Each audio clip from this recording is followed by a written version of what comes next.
Olá pessoal, bom dia, tudo bem? Sejam bem-vindos ao canal Daniel Lopes, é um prazer e uma honra contar com a sua audiência. E pessoal, a situação tá inspirando ali certa preocupação, né? Por isso que eu falei que vai dar M, estou falando isso para vocês no título do vídeo. Eu vou explicar por que eu coloquei esse título e por que o negócio está estranho do jeito que tá. Antes disso, gostaria de avisá-los que começou uma nova promoção na minha livraria com dicas assim inacreditáveis. O meu livro, por exemplo, Manual de Sobrevivência Conservador, está com 52% de desconto. Você vai pegar esse livro aqui por R$ 13,39, ok? Imperdível. Se você quiser levar os meus 3 livros, os outros, o Davi, o Homem Projetado por Deus e o Carpode, você vai ter um descontão aí de 32%, vai levar os 3 por R$ 76,50. Quer outra dica maravilhosa? A última que eu vou dar hoje?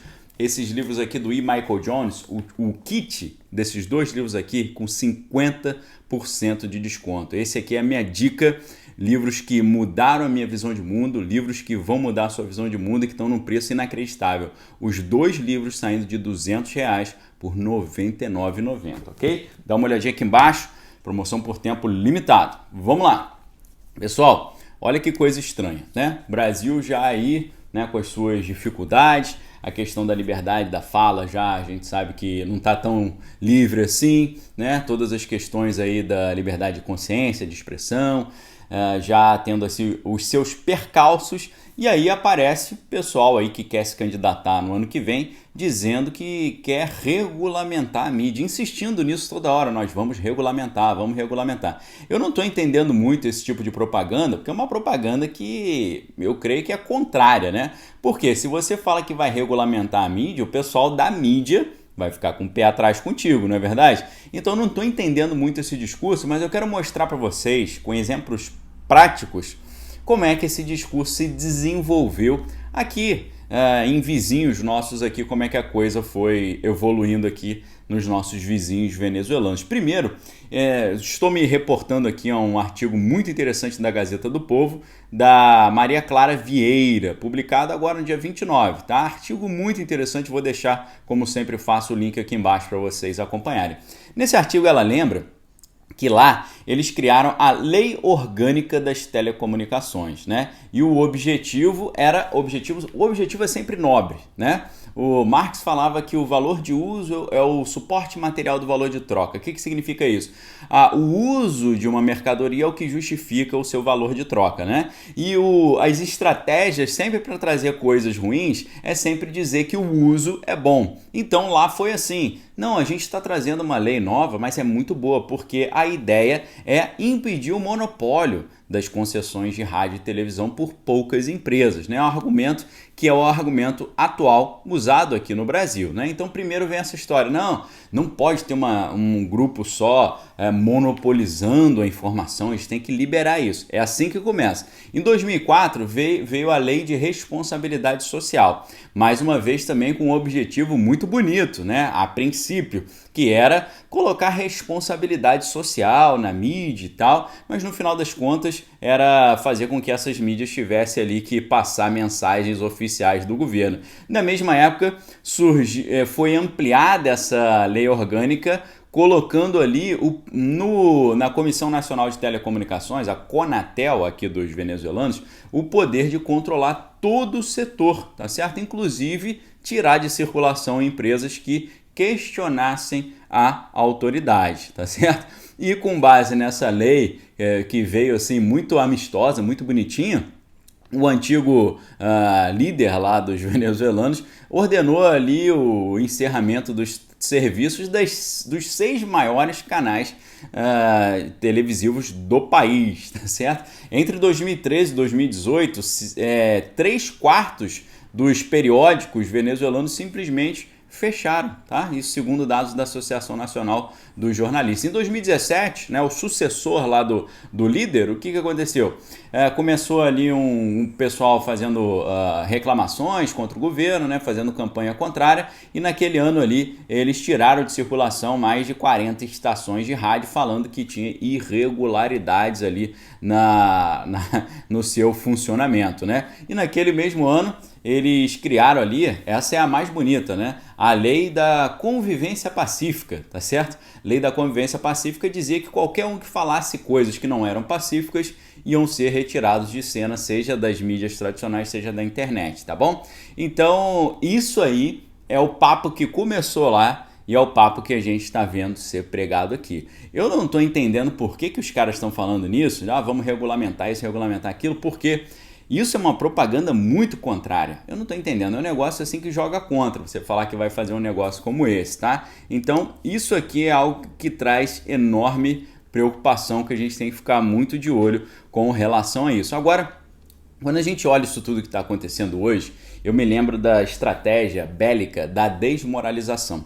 Mas a estratégia bélica da desmoralização não significa você não está falando da moral, né? Está falando do moral, né? Do moral e não da moral. A moral geralmente é associada aos bons costumes, né? A ética. Agora, o moral é a garra, é o ímpeto, é a vontade de competir, é a vontade de lutar, né? O moral, ao contrário da moral, o moral significa a disposição, o engajamento. Então a desmoralização como estratégia bélica significa você tirar o moral, tirar a empolgação. É um artifício de operação psicológica, né? Que tem o objetivo de enfraquecer esse engajamento entre os participantes ali, né? Encorajando a recuar, a se render ou a abandonar esse tipo de conflito, é tirar a empolgação.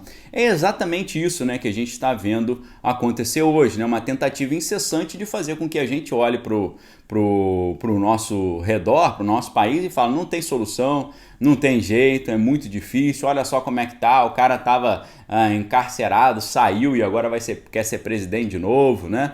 As pessoas vendo uma série de injustiças acontecendo. Isso me lembra na época do segundo grande conflito global, quando os alemães começaram a usar essa estratégia de operação psicológica e de desmoralização, liberando os panfletos, né, na região onde tinha ali os americanos, né? E esse panfleto era muito interessante, a argumentação estratégica aqui dessa operação da desmoralização, que eles mostravam assim, o cara que estava ali no dia a dia da luta e o chefão que ficou nos Estados Unidos só dando ordem. E aí eles falavam, enquanto você ganha $15 por semana e está arriscando o seu pescoço, o seu chefe está ganhando $45 por semana e está lá na sua tranquilidade. Você vai continuar fazendo esse servicinho, ganhando essa mixaria?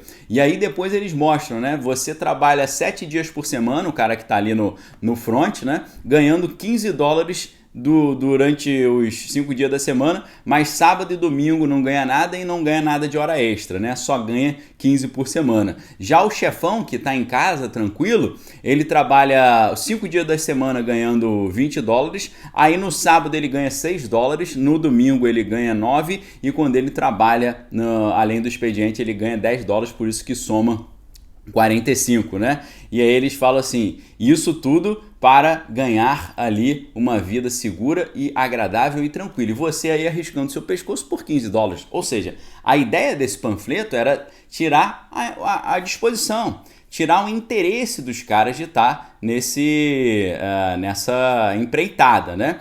E quando a gente vê, né, o moral, né, essa ideia do moral, a empolgação, é frequentemente percebido ali como um precursor necessário para o sucesso de qualquer empreitada, né? O sucesso geralmente vai para aqueles que acreditam na sua causa, porque eles mantêm facilmente uma perspectiva positiva que os ajuda a trabalhar mais por essa causa. É por isso que eu tenho feito aqui todo dia com vocês, separando as notícias boas. Não que a situação esteja boa, né? Mas pelo contrário, a mídia tradicional nos faz acreditar que só tem coisa ruim, mas não é assim, tem coisa boa também. Isso tudo, se você só mostra coisa ruim, você afeta o moral, você tira a disposição, você tira o engajamento. E geralmente essas campanhas de desmoralização estratégica, né, como uma estratégia de operação psicológica, segundo um autor chamado Harold Lasswell, ele descreve 3 principais estratégias de implementar essa técnica da desmoralização. Primeiro, desviar o foco de um único inimigo, né? Falando que aquele inimigo não é exatamente ele, então tira o foco do grupo de um único inimigo. Depois eles semeiam a dúvida, que a desmoralização clássica é semear a dúvida. Pô, será que eu tô no time certo e tal? E depois eles depois de enfraquecer, né, um alvo ali como o inimigo, e depois de tirar a certeza colocando dúvida, eles colocam um outro alvo para as frustrações das pessoas. Então a grande estratégia é desviar o foco para que a indignação das pessoas seja voltada para um outro lado. É assim que funciona a estratégia da desmoralização. E é isso que a gente vê. Quando você vê só notícia ruim, é tirar a empolgação. Por isso que a gente fala tanto aqui sobre a profecia autorrealizável, que quando você acha que vai melhorar, a coisa melhora, e o círculo virtuoso, que quando você acha que a coisa está melhorando e age como se estivesse melhorando, ela melhora. Então, dentro desse cenário, onde a gente vê numa situação que a gente já tem, o cara falando sobre regulamentar a mídia, um cara que saiu da cadeia, agora quer ser presidente de novo. E toda essa confusão de injustiças e coisas estranhíssimas que a gente está vendo, isso tudo aí com certeza tem um claro objetivo de tirar a empolgação das pessoas, né? O Sun Tzu, lá aquele famoso livro da Arte da Guerra, ele falava que a melhor maneira de você vencer um embate é você tirar do seu oponente a vontade de lutar, né? Então é mais ou menos isso que a gente está vendo hoje, por isso que a gente deve proteger a nossa mente, né? E por isso que eu tenho trazido reflexões sobre esses conteúdos aqui para vocês do Proteja a Sua Mente, para você entender como é que é essa dinâmica aí da cooptação dos corações e das mentes, ok? Fiquem muito atentos com relação a esse processo todo, porque isso tudo é para tirar o otimismo, é para tirar a esperança, e é assim que eles fazem, sempre fizeram. Quer ver notícias interessantes aí que você não vê tendo grande destaque?